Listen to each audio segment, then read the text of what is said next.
Hello दोस्तों, फिर से स्वागत है हमारे यूट्यूब चैनल में। तो दोस्तों, खेसारी लाल यादव के एक और न्यू तगड़ा सॉन्ग आ रहा है जिस गाने का नाम है पलंग टूटेला।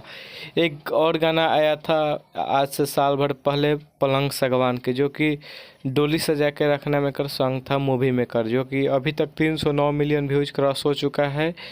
एस आर के म्यूजिक से वो गाना आया था, ये भी एस आर के म्यूजिक से गाना रहा है, लेकिन ये रंग दे बसंती मूवी का ये गाना है, जो कि रंग दे बसंती बहुत ही ब्लास्ट मूवी था।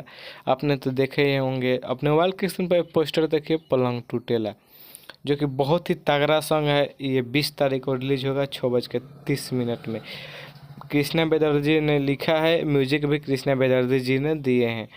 तो ये गाना 20 तारीख के सार के म्यूजिक से आ रहा है, तो आप लोग को गाना आते ही पूरा धमाल मचा देना है।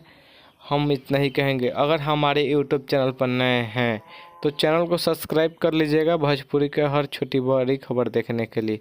तब तक के लिए बाय, मिलते हैं नेक्स्ट वीडियो में। जय हिंद, जय भोजपुरी।